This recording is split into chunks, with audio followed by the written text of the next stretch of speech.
Hey booktube, welcome back to my channel. My name is the Book Mage and it's time for my March TBR. Oh wow, I haven't done a TBR in like a while. I've been in a pretty big reading slump, but February I think I managed to break out of that. I managed to read 7, I think, books in February, including like a couple novellas. I think at the moment I'm doing well enough to the point where I can set myself like a TBR and I can expect to like at least read some of it, as opposed to just like entirely mood reading or like just not reading at all. So I guess without any further ado, these are the books that I'm going to be picking up in March. Oh, the first one is a surprise. I said I would never ever read from this author again. I said I was done. I really felt betrayed at the end of the last book I read by this author, and this is a book in the same series as that, so oh, why do I do this to myself? But yeah, the first book I intend to pick up, and I never thought I'd say it, is Beneath the Keep by Erika Johansson. Wow, who remembers 2019 me being very salty about the end of this series? So this is, I believe, a prequel to the Queen of the Tealing series, which I have such a history with. To cut it short, I loved book 1 so much. I hated book 2 so much. And book 3, I loved the beginning of it, and I felt it was going to have one of like the best antagonists ever. I thought it was going to be like such a comeback, and the end is the worst and most disappointing ending I've ever read in any book ever, and I felt like I was genuinely being trolled. I was like, this can't be the end of this series, this is ridiculous. This however is a prequel. Although I said I would never read anything by this author again because I hated the way that the series ended and I just felt so betrayed, I was like, I'm not gonna open myself up to that sort of disappointment ever again. However, I believe this book does follow my favourite character of the whole series as a prequel. So like I may have been suckered back in. I will say the main series starts off with a girl called Kelsey turns 19. She discovers that she is in fact like the heir to the throne. She's been secreted away from the kingdom until she's old enough to rule, and now she is being taken back to her kingdom to assume the throne, and the neighbouring kingdom, Mortmain, or Mortmain, I don't speak French but I think it's pronounced Mortmain, is basically taking slaves from their nation, the Tealing, and that series is mainly about her decisions to like whether she's going to like fight back, assume rule, like keep the crown, that sort of thing. There's a lot of talk in that series about her mother, who was the queen before her, and the way that she ruled. Kelsey's mum is like this absent figure in her life, but there's like a lot of things that sort of come back to her mum, and I think her mother is a character in this book, or I think it at least will take place either during her reign or like before it or something like that, so I think we might get like some more background information there. And there is another character in the Tealing series, and his name is the Mace, and he's my favourite. He's just a really big angry guardsman with a mace, and oh, I love him so much. He's a character archetype that I like very much. He's like a protector archetype because obviously he's like this queen's guardsman, so he's there to protect the main character, but also he's this big scary looking motherfucker, and like but also he's kind of nice, and he's my favourite, and I'm pretty sure he's also in this book. I don't know if he's like the main character, but I'm pretty sure this follows like his story as well. Part of me feels like I can't really be betrayed by the story, since I think the things that I hated about book 2 and the way that I hated the ending of book 3, I don't think either of those things can be in this book. You know, I'm just opening myself up for more pain and disappointment, but I'm hoping that I will like this one. I'm still never going to forgive the sins of that original series for making me love it, then hate it, then love it, then hate it. But yes, this it just basically came out very, very recently. I kind of found out at the start of February that it was going to be releasing, and I was like, oh no, because at first I had no intention of reading it, and then I saw what it was about and I was like, oh no. Like the moment I knew I was going to buy it and read it, I was like, oh no. But it's here, it's March, I finally have it in my hands. It took a long time to get to me, but I finally have it, and I guess I'm going to read it this month, and we'll see how I feel about that. But you know, don't say that I never give authors second chances, because like this isn't even like the second chance, this is like a third chance at this point, maybe even a fourth.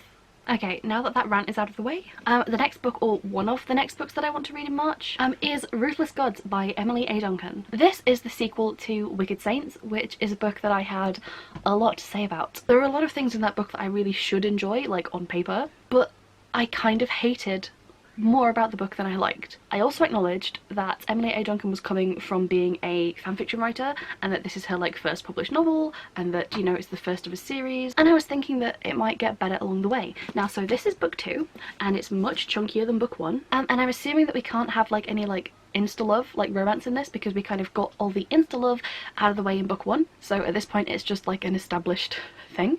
I just kind of want to see, hopefully, how this book has improved from the previous installment in the series.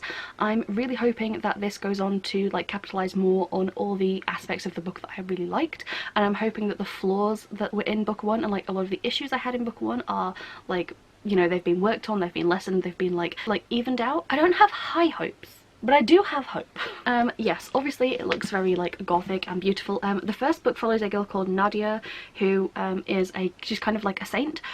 She hears gods in her head, but unlike most saints who only hear one, she hears all the gods in her head. So she's like a very unique kind of saint, and she's in one, it's kind of like an Eastern European, like Russian inspired, it's very like cold, wintry, like Slavic inspired landscape. Her kingdom is like constantly beset by these invading forces from like a neighbouring kingdom who are waging like a holy war against them, because they're all blood mages, and so they believe in like using blood magic, which is something that Nadia's kingdom thinks is like abhorrent and evil. So they've kind of been embroiled in like this holy war, and the monastery where she lives is set upon by like the enemy prince and his forces, and she's forced to flee, and she ends up teaming up with like a renegade rebel blood mage from the enemy country, and they end up like having to like team up through like unavoidable circumstances to like band together to try and overthrow the enemy country. And the reason I really want to pick this up now is because book 3 I think comes out in April, I think, ish. And I'm not sure exactly when I'll be getting to this,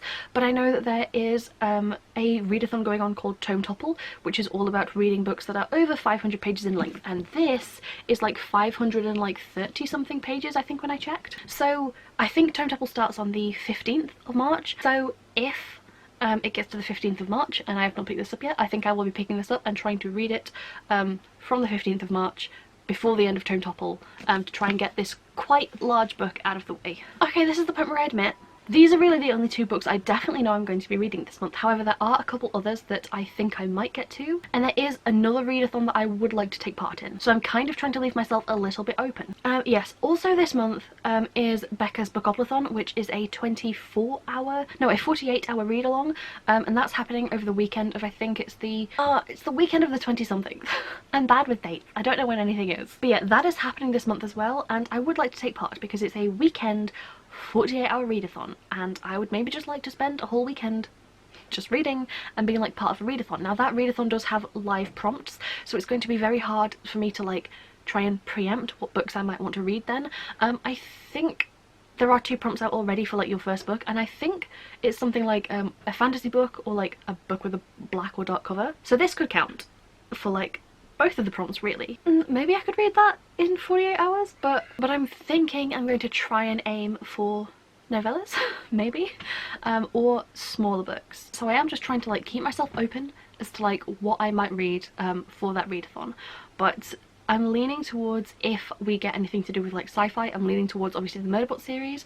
Oh, there is maybe also Drowned Country by Emily Tesh, which is a low fantasy romance. It's basically surrounding the Green Man mythos, and this is a sequel to Silver in the Wood. I did also consider comics as well. There are some of like the Dragon Age comics that I might get to, but I don't really count comics towards like my reading goals, so I'm trying to focus on books, so we'll see. Okay, and then depending on like how much time I have, because I realise I'm like reading one book, reading like another book for like a big readathon about reading big books, and then a 48-hour readathon, so I'm not sure exactly like how much time this is going to take me, what date this is going to take me to like in the month. I really don't know, so I don't know how much more time I'm going to have in the month. This is a difficult TBR. However, there are 2 books where I just see it getting lighter outside, sunnier outside. I know it's not technically officially spring yet, but like the snowdrops are here, you know, flowers are blooming, I've got freaking parakeets nesting in the garden. I'm feeling seasonal, and so I'm drawn to 2 books in particular. And I don't think I will read both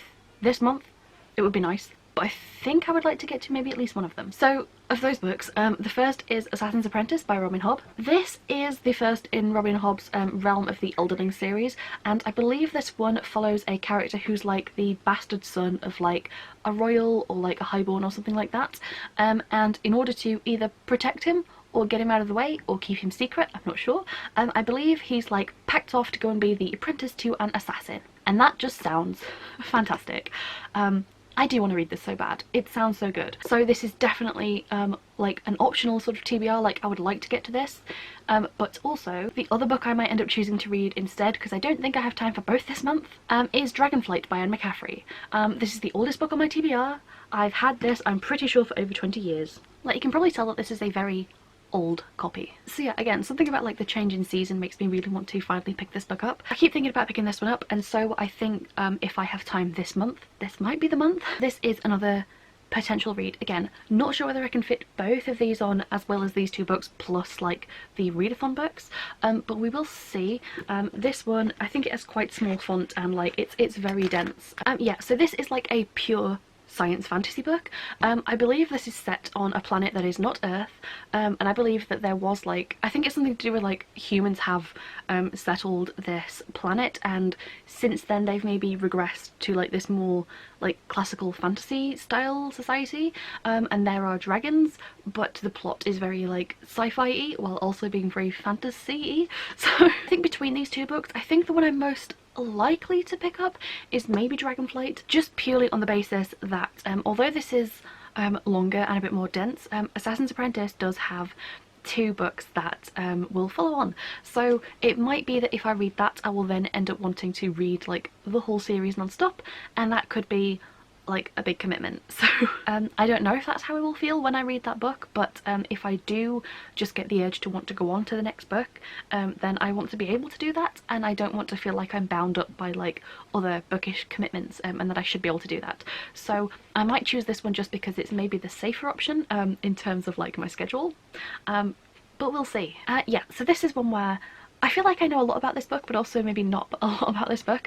This is like the first book in a massive series. Anne McCaffrey has written so many books, a lot in this Dragon Riders of Pern series. I think there's over 20 books in this series, so I am very, very interested to get to this and finally read this. It's been sat on my shelf like yellowing and aging for a long time, and then I think I'm going to have to stop, just because again, I don't know what I'm going to pick up for the readathons, and I might end up picking up something which takes me like longer than the end of the readathon to finish reading, or maybe it will be the start of a series and I'll want to read like the next one in the series. I do want to like allow myself that ability to mood read, but you know, like hopefully like these like 4 books are a good idea of at least some of the things that I'll be reading this month. So yeah, that's it. That's what I'm going to be reading this month, or at least some of, or at least hopefully we'll read. You get the idea. Hopefully you guys enjoyed this video, and yeah, I think that's about it from me. Peace out.